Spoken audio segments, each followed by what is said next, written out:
It was upon a raw November evening, with a wind that fretted the window panes and drove the smoke down upon Baker Street, that I found Holmes sitting cross-legged in the armchair, his violin under his chin and his eyes half closed, drawing from the instrument a thin spectral thread of sound. It seemed to creep about the room like the draught itself, delicate, persistent, a whisper, pitched upon a single nerve. He laid the bow aside as I entered, and his keen, angular face relaxed into that expression of weary good humour which it wore when some stimulus, not yet defined, had set his mind in motion. "You have mud upon the inner seam of your cuff, Watson," said he, "and the left boot only is damp. The scooter of Providence has carried you along the Strand behind a market cart. You and your redoubtable conscience have been making rounds at the hospital." I laughed, for the fact was exact, but I had scarce time to respond when Mrs. Hudson's discreet knock preceded a lady whose entrance scattered every trifling remark. She was richly dressed in mourning, and the small black veil that had been lowered upon her bonnet remained anxiously half-drawn, as if she feared that any man might read too much in the face behind it. She paused upon the threshold, and I saw that the pallor of grief had been painted over a nature which in its ordinary state would have been spirited and commanding. "Mr. Sherlock Holmes?" Her voice had in it the breathlessness of one who had hurried, though her carriage must have set her down. "I am Lady Ashcroft. I beg you to forgive my intrusion at this hour. I have been advised by the police to wait for daylight. I cannot." "Pray be seated, madam," said Holmes, with that grave courtesy which the afflicted never sought of him in vain. "Dr. Watson and I are entirely at your disposal."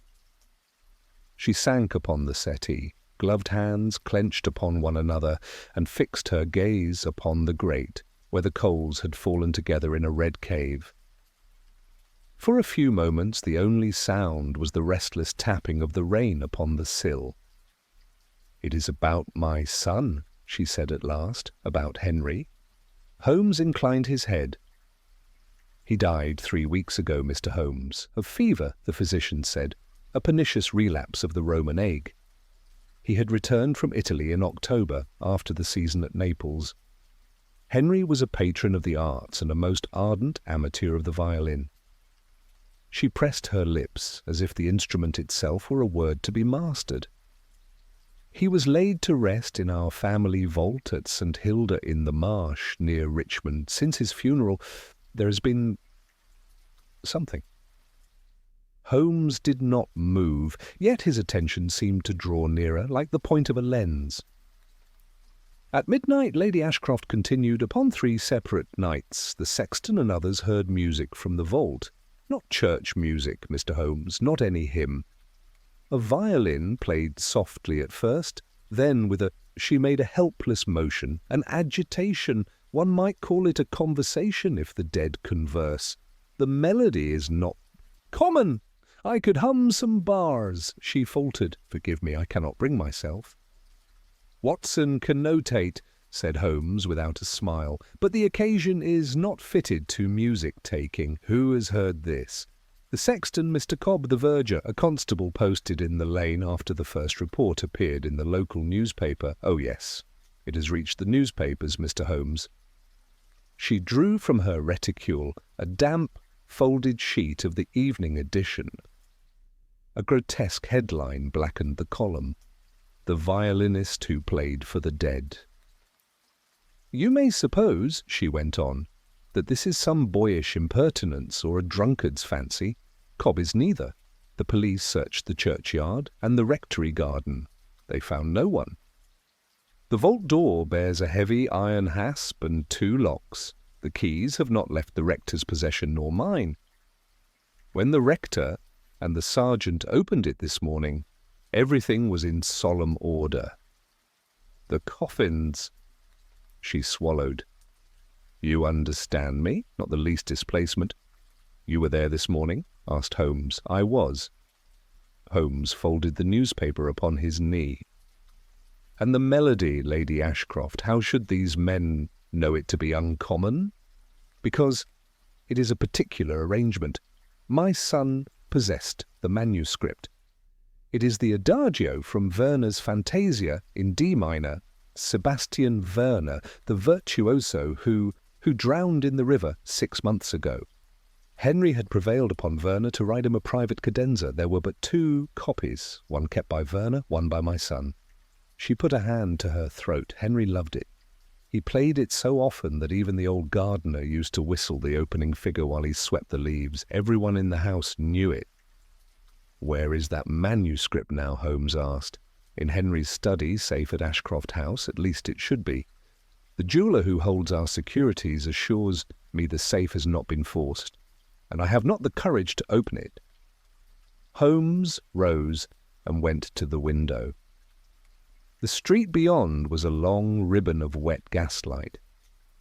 He stood there a heartbeat, his thin figure a black note against the glass, then returned to the hearth. "You have not yet told us, Lady Ashcroft," said he softly. "What has driven you from your house at this hour?" She pressed both gloved hands to her mouth, and I fear that the poor lady must have spent the day choking back the same words, for they came out now with a sob.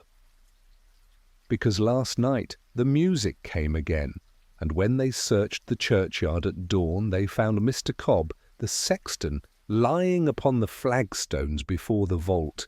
He was not murdered, the surgeon says, yet not spared. He died of the heart, as if something had clutched him.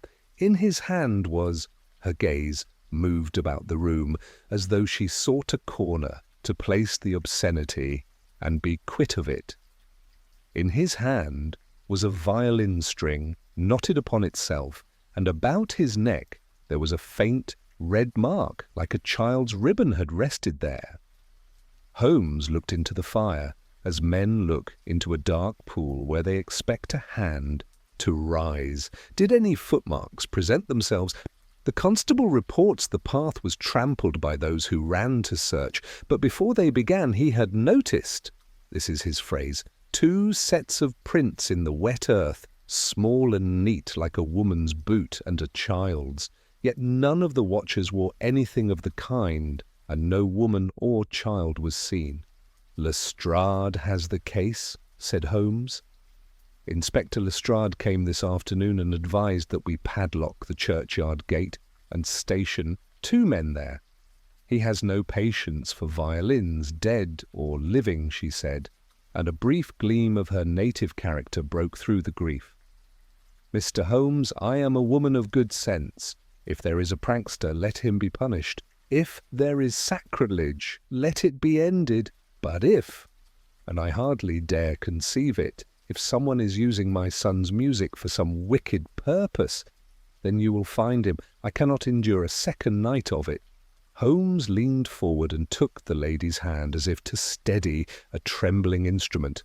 "Your frankness does you credit, Lady Ashcroft. We shall go with you at once to Ashcroft House, and from there to St. Hilda in the Marsh.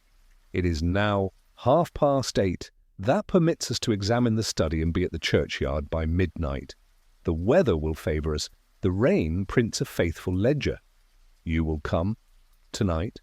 Holmes glanced at me. "Watson thrives upon bad air and worse pavements," he said lightly.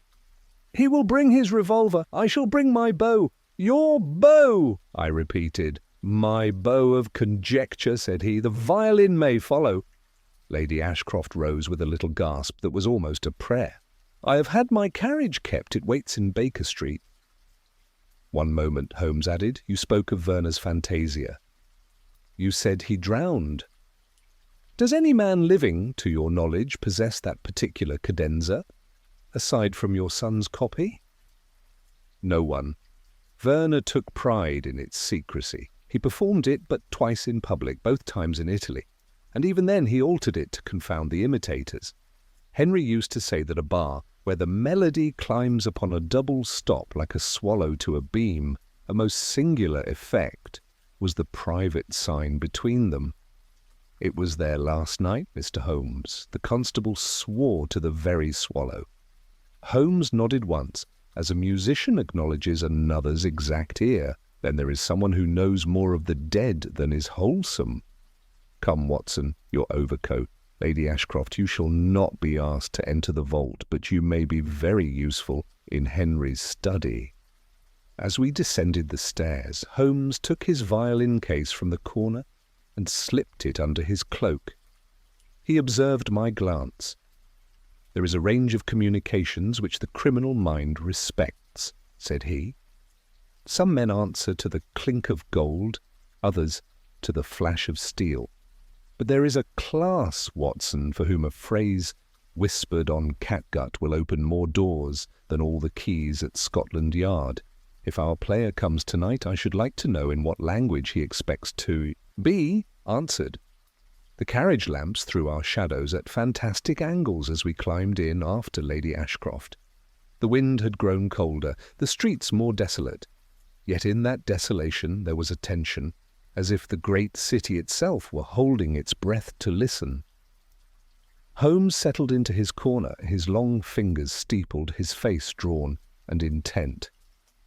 The wheels began their wet, regular speech upon the stones, and we drove south and west toward the river, toward Richmond, and toward whatever waits for men who go to hear a violin speak behind a door that the living cannot open. The rain had slackened by the time we reached Richmond, yet a thin mist hung over the river like a drawn curtain. The carriage wheels hushed as we turned into a long tree-bordered lane where black trunks loomed against the paling lamps. Lady Ashcroft sat rigid between us, her eyes fixed ahead, the gloved fingers of her right hand trembling against her veil. Holmes, with his hat brim drawn low, had scarcely spoken during the journey. From time to time I saw him rub the corner of the newspaper between finger and thumb, as though testing the texture of its lies. Ashcroft House stood apart from the village, a sober Georgian mansion whose windows shone faintly behind the hedgerow. A butler met us beneath the portico, his manner that of one accustomed to repression rather than calm. He led us silently through the hall into a long oak-panelled corridor that ended at a study door. Lady Ashcroft stopped before it. "It was here my son practised," she whispered, "every night until he was ill. The servants cannot bring themselves to enter now." Holmes opened the door and stood a moment on the threshold. The air had that faint metallic tang which lingers about rooms long sealed. The violin lay upon the escritoire beneath a green-shaded lamp, an exquisite instrument of pale wood, the strings slackened as if in mourning. The fire had been laid but not lit. Holmes bent, examining the hearth, the carpet pile, the scattered music sheets. "There is dust upon the candle snuffers, yet the window latch shows recent use," he murmured. "The sill outside bears a narrow smear, as of resin or wax. Curious, Watson, look. These footprints upon the rug, one firm, one faint. The faint one is not Lady Ashcroft's. Observe the inward turn of the toe." I leaned closer. "You think a visitor has been here? A visitor or a ghost that treads in soft-soled shoes? Tell me, Lady Ashcroft, who among your household attends this room?" "No one since Henry's death." "The key was kept in my writing desk, and it has not left your possession." She hesitated, then looked away. "Yesterday morning I found the drawer open. I told myself it was my own forgetfulness, but the key was there, upon the carpet." Holmes said nothing. He moved to the safe in the corner, a compact iron chest with a brass plate. Taking a thin steel instrument from his pocket, he tested the keyhole gently. Not forced, but this powder about the rim, lamp-black and fine oil. Whoever touched it had knowledge of mechanics. "Will you open it, Lady Ashcroft?" Her hand trembled as she turned the dial and drew the small door wide. The scent of old paper drifted out. Within lay a packet of letters, several bank ledgers, and at the back a flat wooden box bound with silk cord. Holmes lifted the lid. Upon a bed of faded velvet rested a single sheet of music, yellowed and creased, the title inscribed in an elegant continental hand. Fantasia in D minor, private cadenza for Henry Ashcroft. Holmes bent over it with an expression I had seen him wear at the scene of a murder, an inward tightening of every faculty. He traced the notations lightly. Then he looked up. "The ink has been retouched within the month. See, Watson, the bar here, where the swallow climbs." The original line was erased and replaced by another identical, save for one note displaced a semitone higher. That alteration would alter the harmonic descent entirely. Whoever did this did it recently and with purpose. Lady Ashcroft's eyes widened. "But who could—" "Someone who wishes to summon what your son loved most. The melody itself, madam, may be the bait in a snare." He folded the sheet and slipped it into his coat. "Come, Watson, the hour grows late, and we must make our acquaintance with St. Hilda's before the clock strikes 12. The carriage waited still, steaming faintly in the damp air. The road wound down through meadows toward the church, whose grey spire rose faint and spectral through the mist. As we drew near, the constable's lanterns flickered by the gate, their glow reflected on puddled stones. Holmes descended first and spoke briefly with the sergeant in charge. Then he turned to me with that glint in his eye which meant that the chase had begun. "We shall divide our watch, Watson. You and I shall take the north side by the yews. The men may guard the gate. No light, and speak low.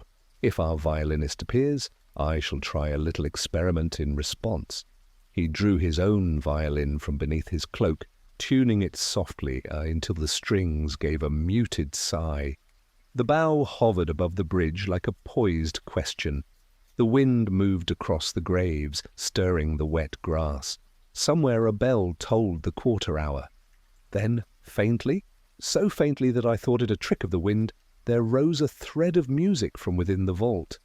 It quivered upon the air, pure and mournful, the very adagio Lady Ashcroft had described. Holmes's face hardened. He raised his bow and answered with the same phrase, one note altered, echo meeting echo across the tombs. The unseen player paused, then replied. The two melodies wove through the night like twin serpents, one rising from the crypt below, the other from Holmes's violin above the graves. The air itself seemed to tremble between them, caught in that eerie communion of strings. I felt the hair on my neck stir as the answering notes grew stronger, closer, too human, too deliberate to be an echo. Holmes's hand remained steady, his bow gliding as though he conversed with some unseen presence. Then abruptly, the unseen violin fell silent. Holmes lowered his instrument, the last note dying upon the damp air like a breath withheld too long. He motioned to me sharply. The mist had shifted. Something moved near the far corner of the churchyard, where the old yew trees formed a natural arch above a narrow gate. We advanced without sound. Beneath the branches, a cloaked figure knelt by the stone steps leading to the vault door. In one hand gleamed a lantern, its light shielded. In the other, unmistakably, a violin bow. Holmes was upon him before I could cry out.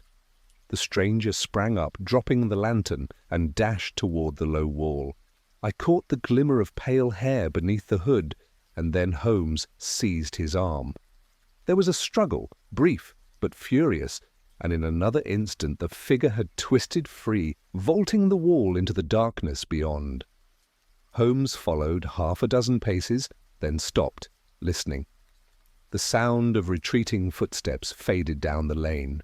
He stooped to pick up the fallen lantern, its glass unbroken, and examined the ground. The mud bore a single print, narrow, high-heeled, and unmistakably feminine. He straightened, his eyes alive with fierce satisfaction. A woman, Watson, and not a ghostly one, though her touch on the strings was uncommonly deft.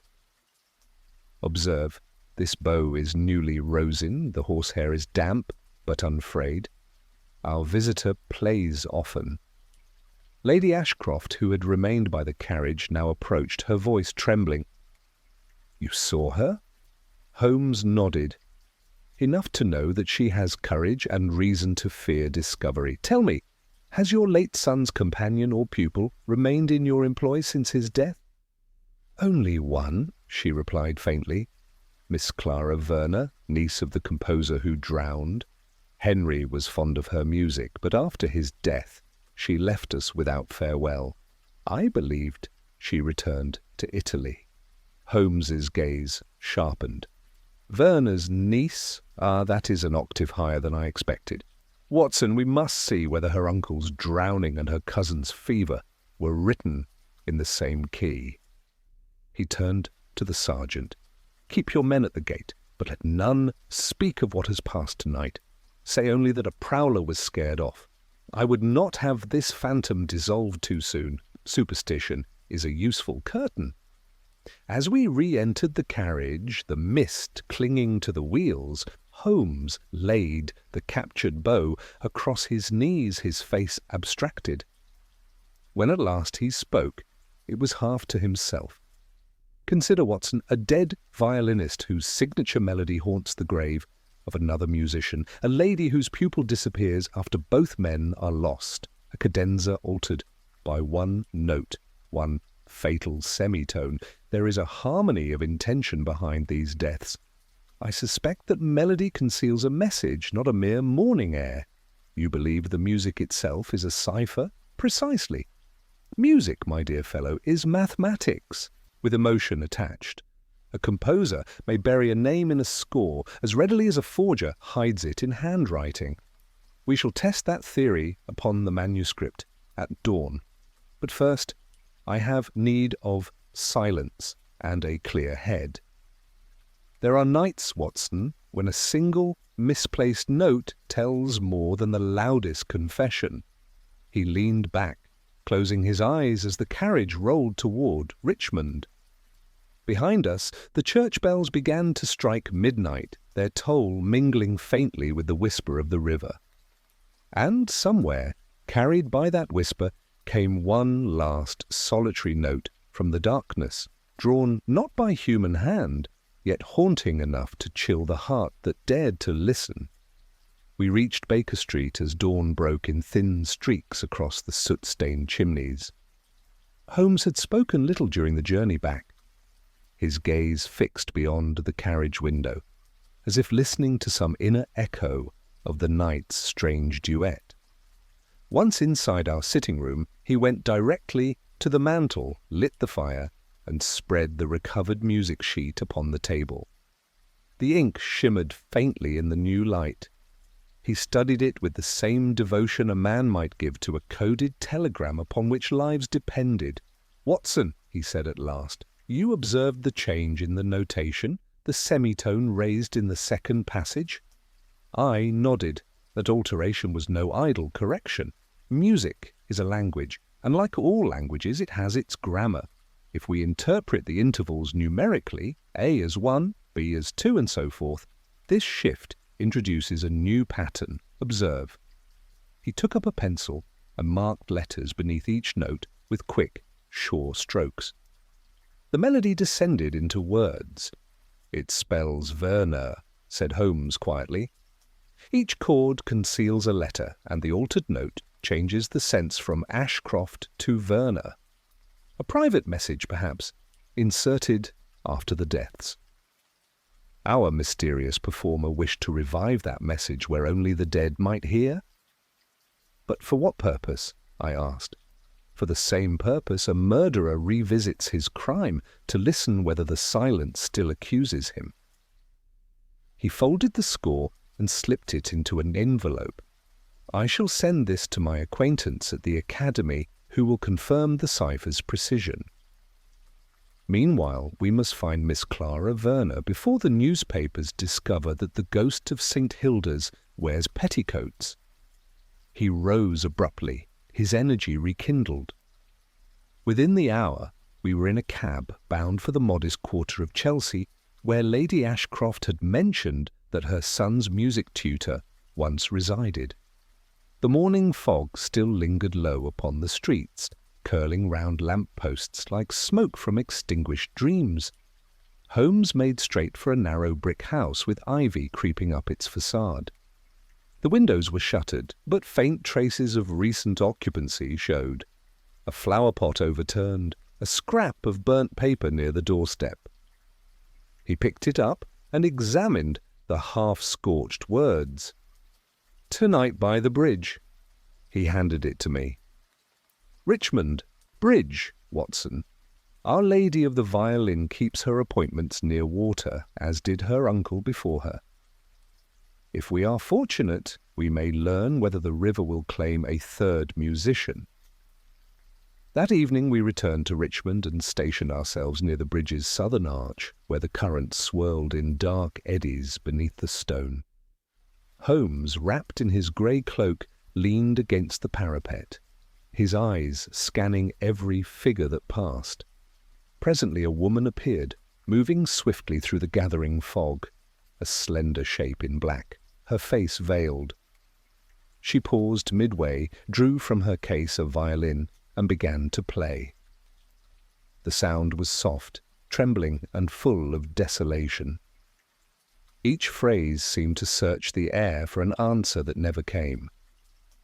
Holmes stepped forward only when she lowered the bow, her shoulders shaking with restrained sobs. "Miss Verner," he said gently. She started, the violin slipping from her grasp. For a heartbeat she looked as if she might leap into the river. Holmes caught her arm.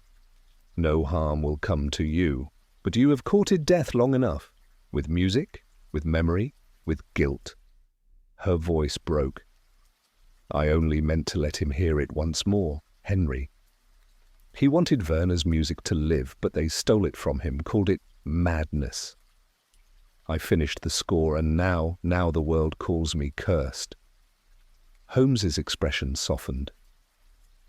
"The dead are not your judges, Miss Verner, but someone living used your devotion for darker ends. Who altered the cadenza?" She hesitated. "A man, Verner's pupil, called himself Leighton. He said the change would immortalize my uncle's work. He took the copy, returned it a week before Henry fell ill. Then Verner drowned. I never saw him again." Holmes's hand tightened on his cane. "Then our phantom has flesh after all. We shall find Mr. Leighton before he writes his next requiem." Holmes's grip remained firm upon Miss Verner's arm, though his tones softened with the peculiar gentleness he reserved for the frightened and the guiltless. The river lapped against the arches below, carrying with it the faint echo of her unfinished confession.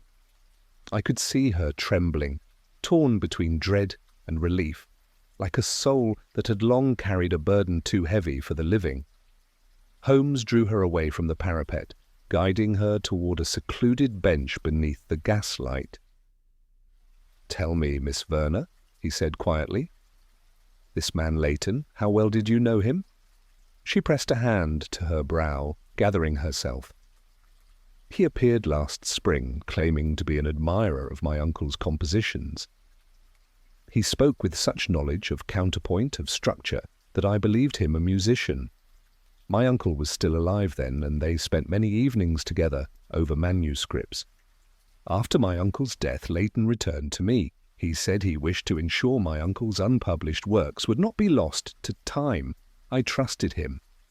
"And did he ever speak of Henry Ashcroft?" Holmes asked. She hesitated. "Only once. He said Henry had a rare soul for music, but that the world would never understand the fantasia, that it must be preserved as a secret between those who truly heard it. Then, a few weeks later, Henry fell ill. When I learned he was dead, I could not rid myself of the thought that the melody had taken him." Holmes leaned forward, the glimmer of thought behind his eyes sharpening into purpose. The melody did not take him, Miss Verner. It was used against him. Someone exploited your trust to place within that composition a message, a signature of guilt, and perhaps something more." Her eyes widened. "But why?" "That, my dear lady, is what we must now determine." He rose abruptly, his coat flaring in the wind.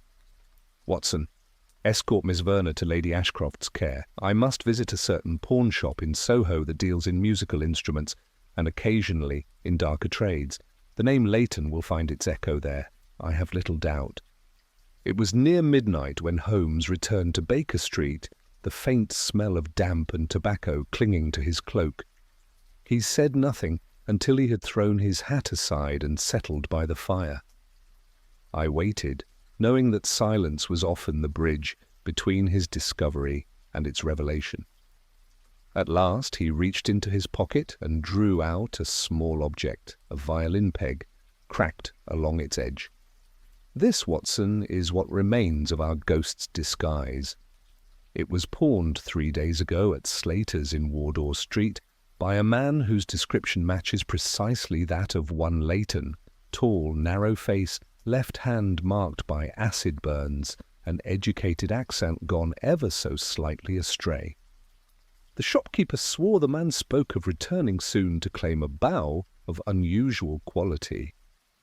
"And you mean to be there when he does?" I asked. "Naturally, but not alone. You will accompany me, revolver in pocket, though I trust our adversary prefers subtler weapons." He leaned back, steepling his fingers. "Consider the pattern, Watson. Verner drowned after completing his fantasia, Henry Ashcroft dead soon after Leighton's interference, and now the supposed haunting, an elaborate screen to conceal the retrieval of some hidden advantage. I suspect the secret lies within the altered cadenza itself. That one raised note, insignificant to most ears, forms the axis of the scheme." Holmes turned toward the window, where dawn's first pale line divided the horizon. Somewhere in London, a violinist who played for the dead was preparing to play once more, for the living this time, and for justice. Holmes's voice came low, almost to himself. "There are melodies, Watson, that do not end when the bow is lifted. They continue, like guilt, until someone silences the final note." The following evening found us in Soho beneath a thin drizzle that glistened on the cobbles like the scales of a serpent. The narrow streets hummed faintly with the nocturnal rhythm of London's underworld, gaslight flickering over shuttered music shops, the scent of varnish and stale ale mingling in the damp air. Holmes walked ahead, his shoulders hunched, the collar of his coat turned high.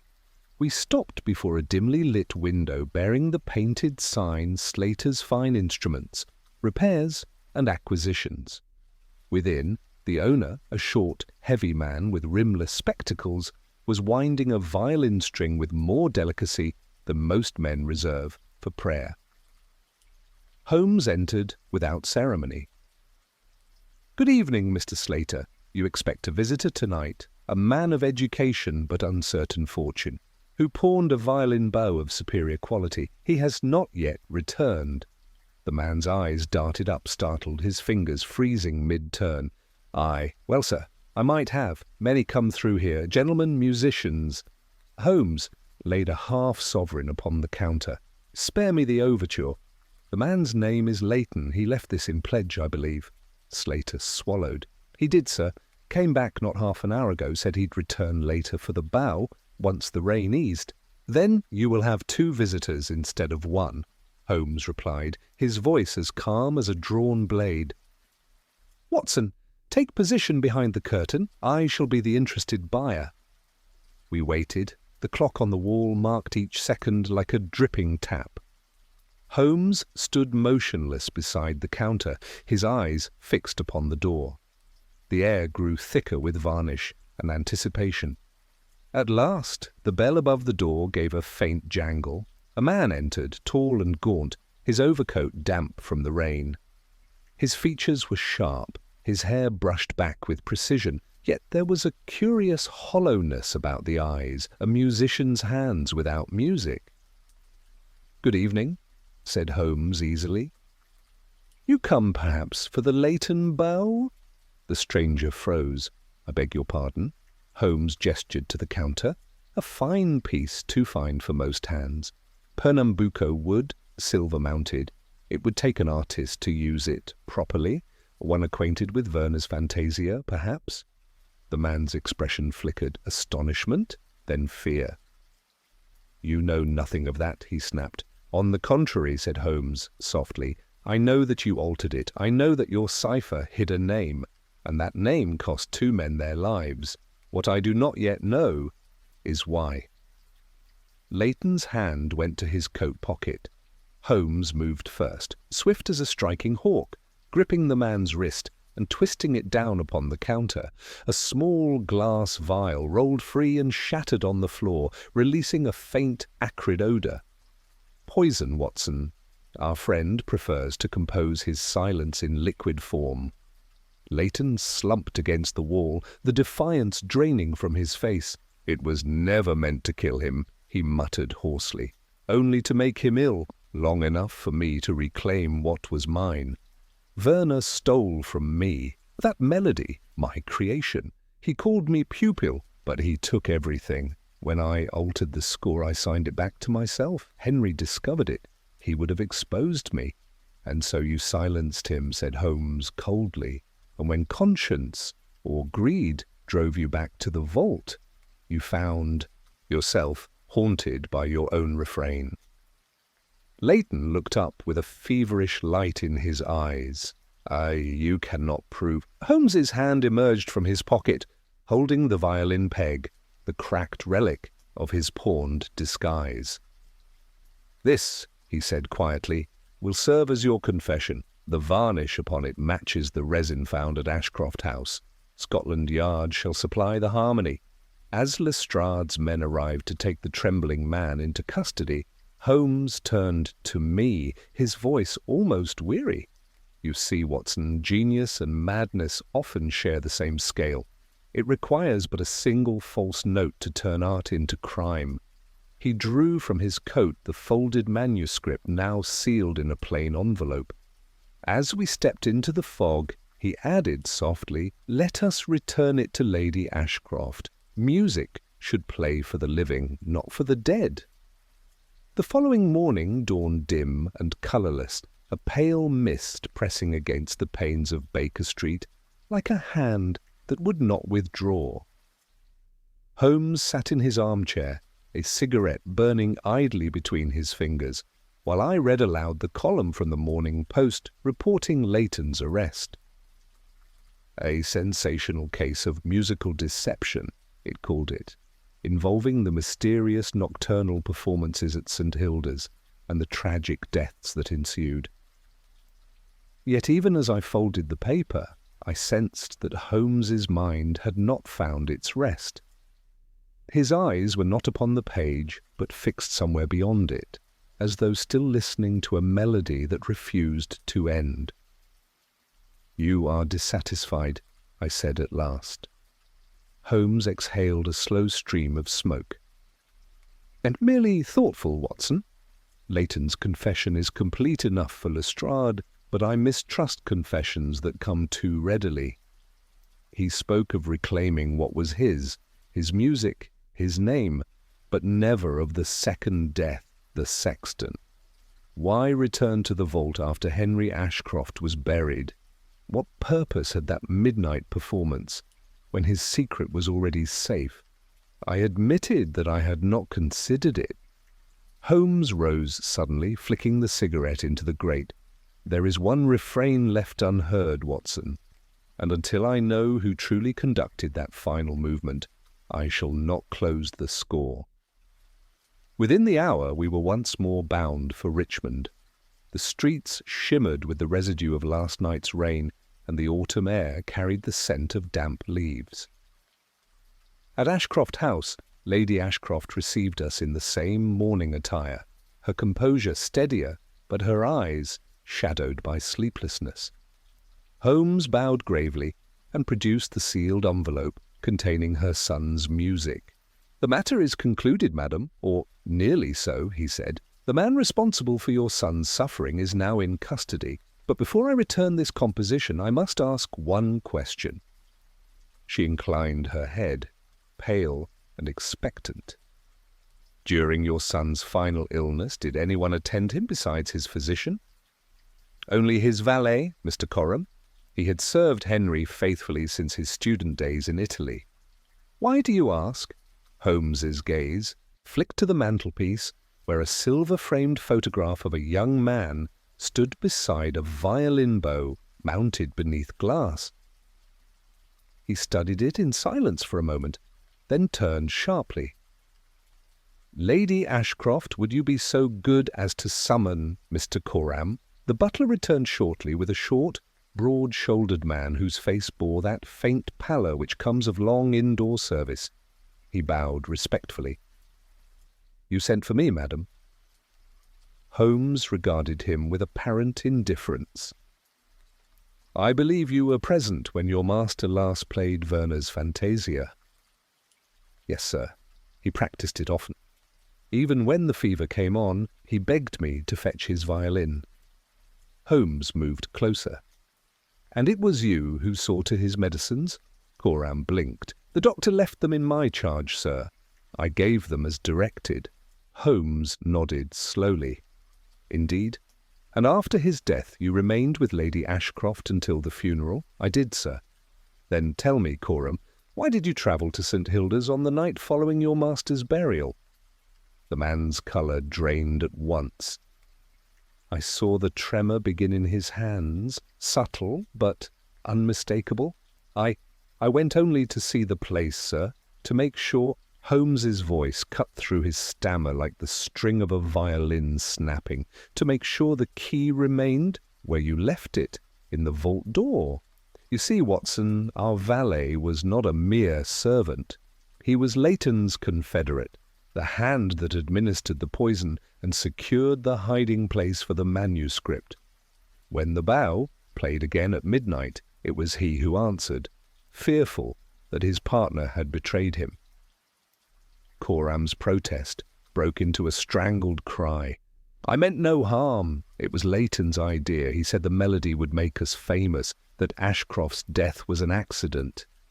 But when the music sounded from the tomb, I thought his ghost had come for me. I swear I saw him standing there." Holmes's hand rested briefly upon the man's shoulder. "No ghost, Coram, only the echo of your own guilt. Lestrade's men took him soon after." As we left the house, Holmes paused at the garden gate and looked back toward the windows where Lady Ashcroft stood watching through the mist. Her son's violin rested at her side, silent now. Holmes spoke in that quiet tone which falls between weariness and reflection. "There are crimes, Watson, whose weapon is not steel nor powder, but a single note held too long in the air. When it fades, the silence itself becomes the punishment." He drew up his collar against the wind, and together we walked toward the waiting cab, the fog closing round us like the final bar of a requiem played at last to its end.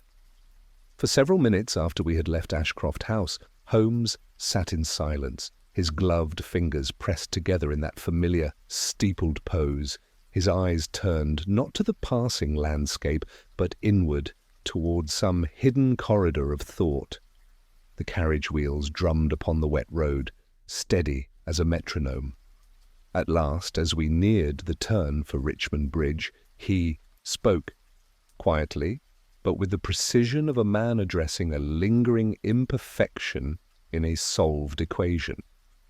"There remains one matter, Watson, which still troubles the harmony of this affair.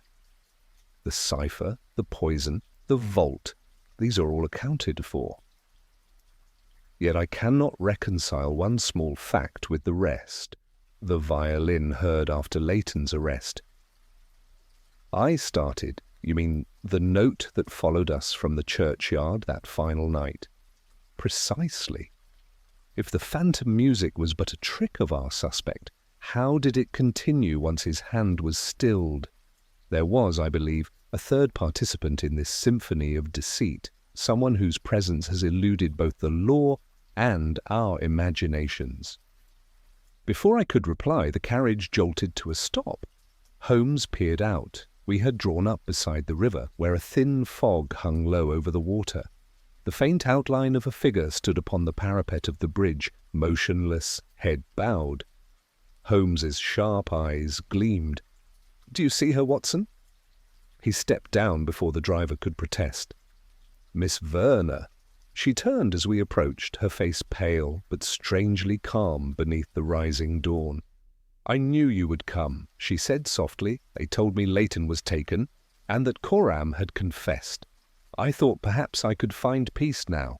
But last night, Mr. Holmes—" The music returned. Holmes' voice softened. "Returned? From where?" "From the vault itself. I heard it as I passed the church road. It called to me, the same adagio, the same trembling assent. It was not human, I swear it." He studied her with an expression I could not immediately interpret, half pity, half fierce curiosity. "Did anyone else hear it?" "No one," she whispered.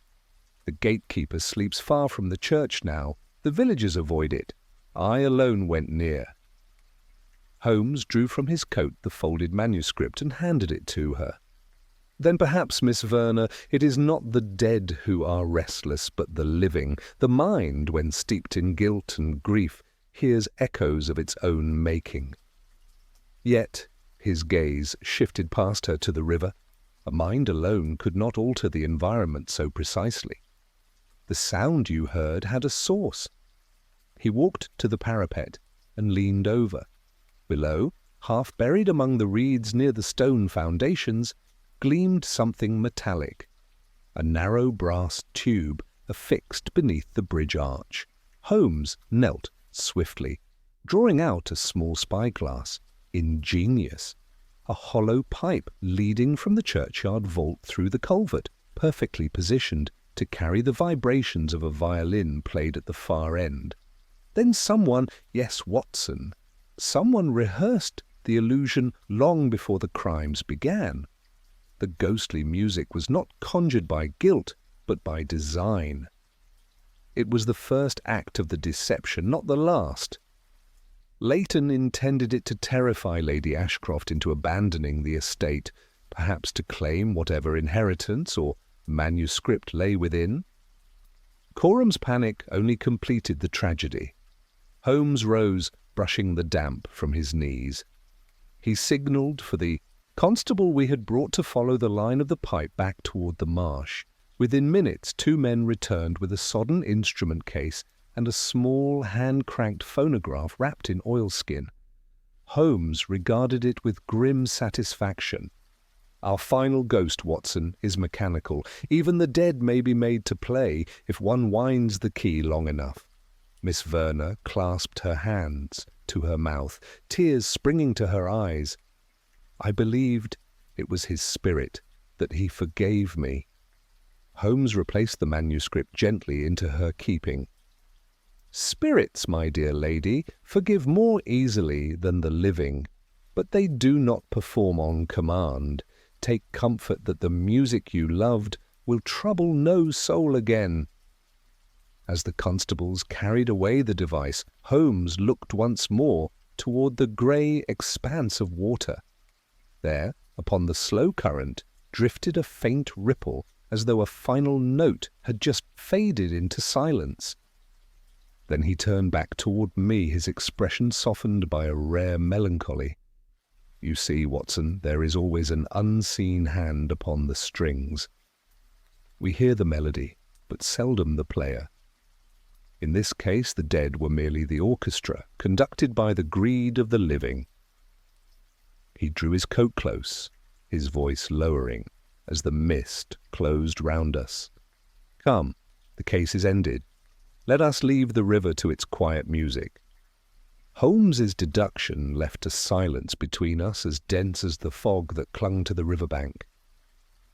Miss Verner stood quite still, the manuscript trembling in her hands, her eyes fixed on the water where the reeds swayed gently over the spot from which the phonograph had been retrieved. For all her frailty, there was a strange serenity in her expression, as if the unmasking of the mechanical ghost had lifted some invisible weight from her heart. Holmes watched her with that quiet intensity I had come to recognize, not pity, nor judgment, but the keen study of human endurance. "You must rest now, Miss Verner," he said at last, his tone softer than his usual clipped precision. "Lady Ashcroft will receive you, and in time you may find solace in your art once more. The past, however tragic, must no longer command your future."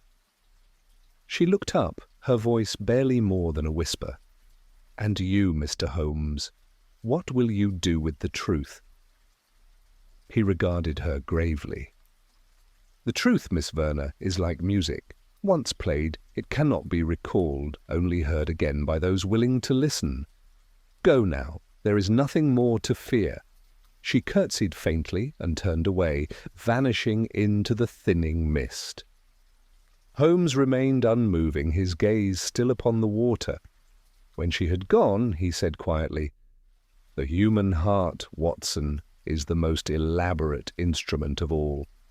Each string, once plucked, vibrates long after the music has ceased." We returned to the carriage and drove toward the station.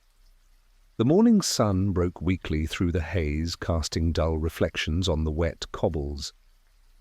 For some distance Holmes said nothing, but I could see by the restless movement of his fingers against his knee that his mind was still at work. "You are not satisfied," I ventured. "Not yet," he replied. "There is a dissonance remaining, a single unresolved chord.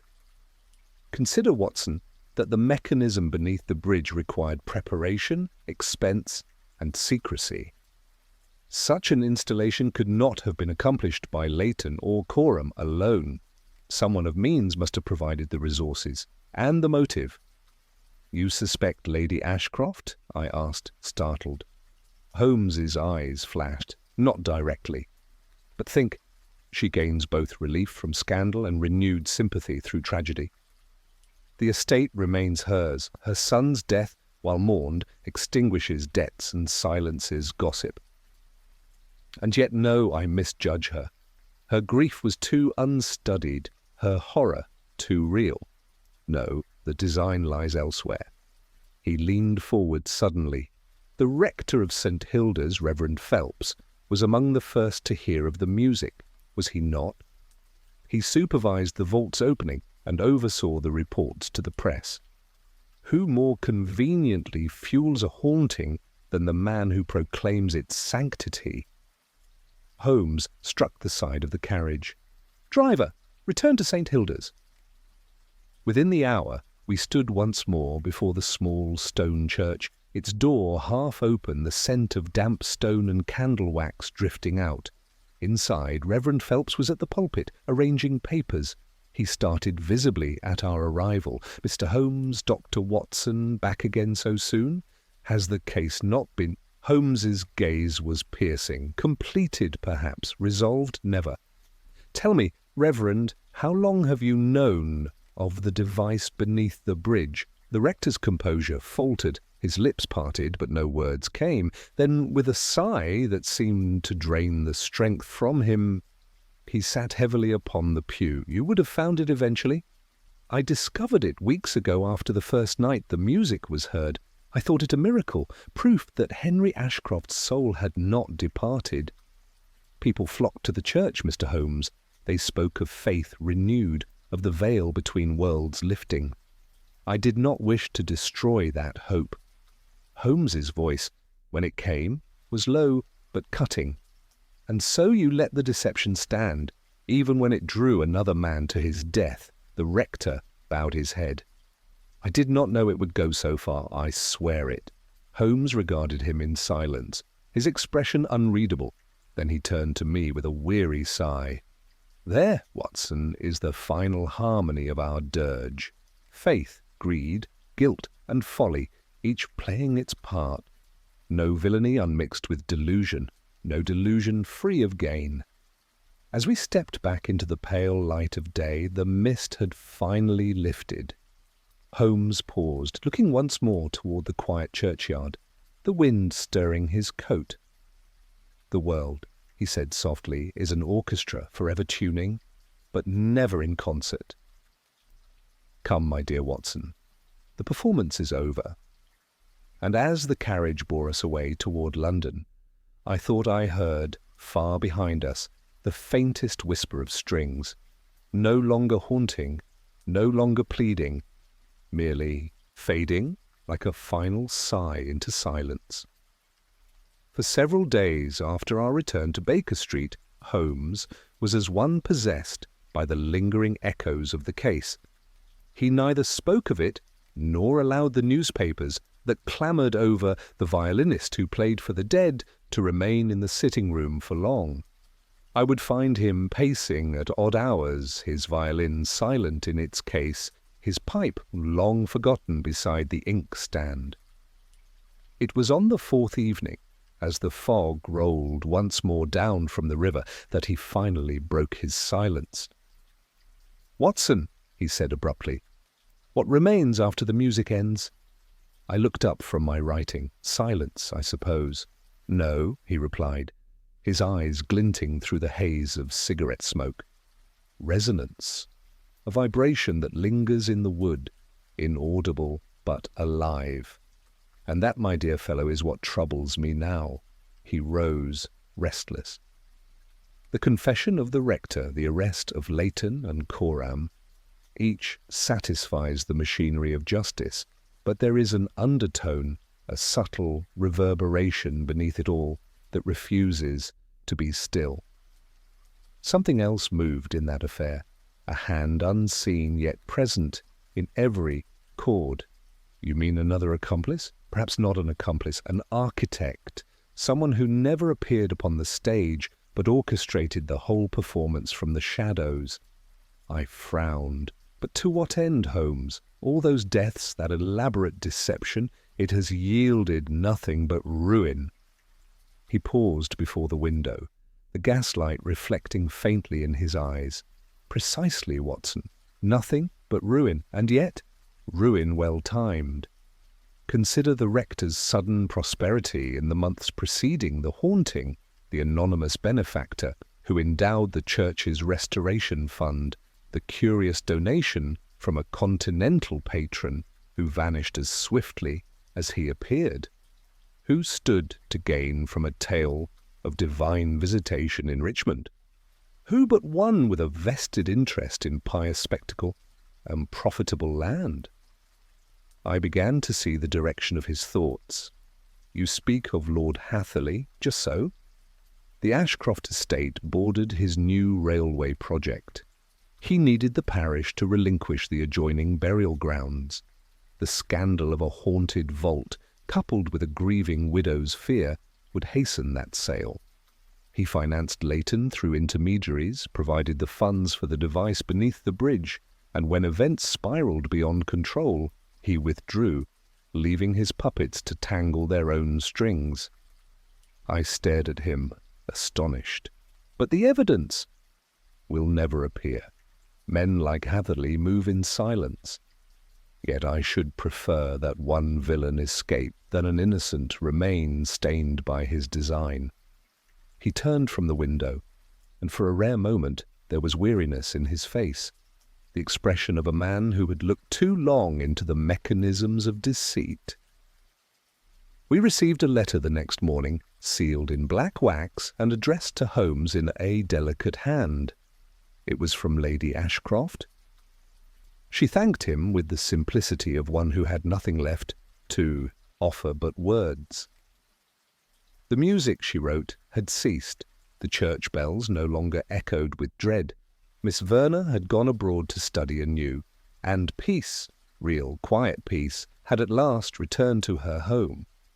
Holmes read the letter twice, then folded it carefully and set it upon the mantel. "Watson," he murmured, "every case begins with a single discord and ends, if we are fortunate, with a measure of harmony.